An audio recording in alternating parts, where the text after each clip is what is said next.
Hello, my name is Justin Bates, and I'll be writing my dissertation about a group of Latter-day Saint Christians who traveled to California aboard the ship Brooklyn in 1846. As part of my research, I've identified some newspaper articles on ProQuest that will help to enhance my understanding of the early Californian context into which these saints emigrated and lived. All right, let's take a look at the first article.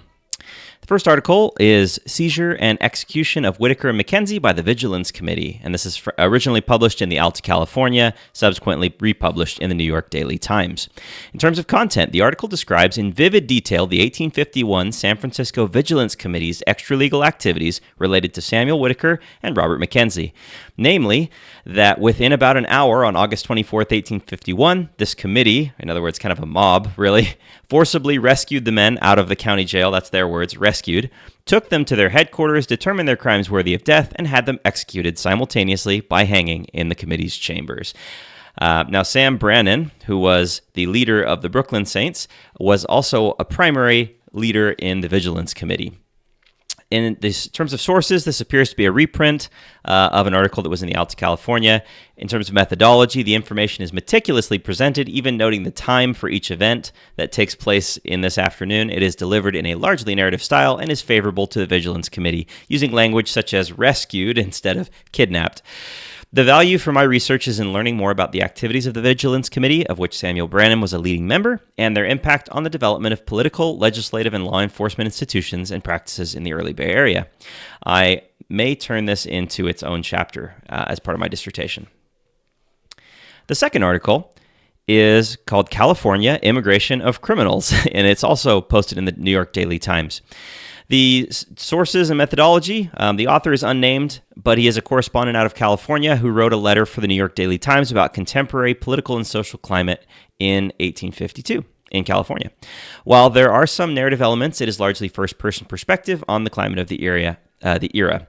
The author describes the apparent British conspiracy to offload their unmanageable Australian conflicts onto California, the problems of lawlessness that it was causing, and the Vigilance Committee's efforts to bring order to the Wild West of early San Francisco.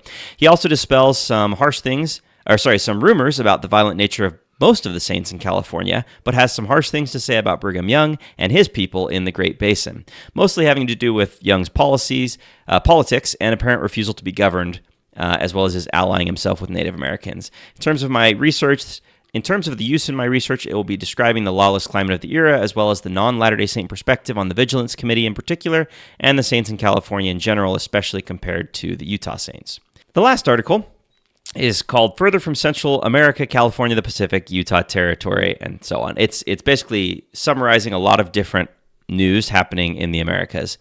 The article summarizes a lot of different things with a special emphasis on the Mountain Meadows Massacre of 1857 and the negative feelings about Utah Latter-day Saints and some of their sister saints in California. As might be expected of a newspaper, there's very little in terms of cited sources. The author describes the massacre of 1857, the fear among Americans about the apparently violent and isolationist saints in Utah, and some concern about California saints who may support and perpetuate Young's apparently radical ideas in California. This will be useful to my research in further describing the political, social, and legislative climate of the era, as well as the perception of Latter-day Saints in California compared to those in the Great Basin. In summary, this dissertation will argue that the 1846 arrival of Latter-day Saint pioneers from the ship Brooklyn to the Bay Area had a significant impact on the early development and colonization of that area. Given these newly discovered sources, I now have a better understanding of the political and social context in which the Brooklyn Saints found themselves and would have to live and work. Thank you.